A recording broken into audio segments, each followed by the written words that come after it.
Welcome to our executive interview series at the FedScoop Federal Forum, sponsored by Workday. I'm Wyatt Cash with Scoop News Group, and we're here with Meredith Bodkin, partner at Guidehouse. First, I'd like to ask, how does the current reshaping of the federal workforce present new challenges or opportunities related to workforce planning? Guidehouse was really purposely built to help government solve its most challenging problems, and reshaping government is certainly a challenge.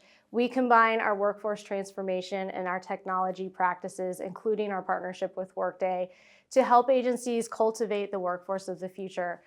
In terms of workforce planning right now, there's certainly challenges and opportunities. A couple of the challenges that stand out.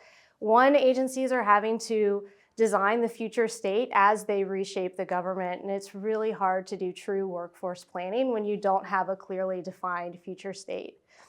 I think the second is retaining top talent. Agency leaders need data and insights at the employee level at their fingertips in order to reassign and realign those top talent to positions that they're keeping.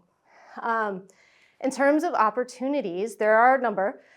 This is really an opportunity for agencies to reimagine how work gets done in government, and there's a few different ways they can do that. I think the first is those internal workforce models. You're going to see a lot more workforce sharing or resource sharing across agencies. So shared services are coming back, but beyond those mission support functions into those common occupational series that really span organizations. So project managers, data analysts, you're going to need the data and the insights and the automation to make that fluid movement of resources across organizations more efficient.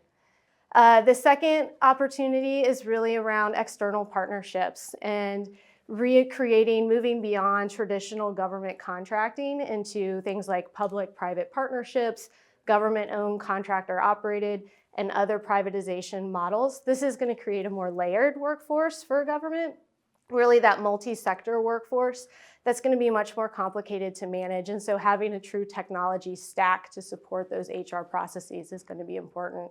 And then lastly, there's obviously opportunity to use technology and AI to enhance service delivery to the American public. Next, you mentioned AI. So as AI and other technology become commonplace, how do you see those types of tools impacting the federal government and its workforce? Yeah, absolutely. AI and technology is going to be critical to managing the future workforce. And there's two really different ways to do that. One is to think about your technology stack, that kind of operational backbone needed to manage the workforce and those core HR processes. I think agencies right now use a minimum of 4 different systems that often don't speak to each other. They're connected offline using spreadsheets to execute all the tasks they need to do. And so thinking about a central resource planning tool to help not only with gaining the data and the insights needed to support employees throughout the life cycle, but automating and streamlining those workforce processes to make it more efficient is going to be really key. The second is when you have a leaner workforce, you're really going to have to focus your capacity on delivering the mission. And so freeing up time for both employees and supervisors to focus on that mission delivery is going to be key. A couple good examples of how to use AI and technology to do that. First, from an employee level, an AI-generated training plan, really cultivating a personalized training plan for employees, helping them navigate the myriad of resources and opportunities available to them is going to be really helpful and save them a lot of time.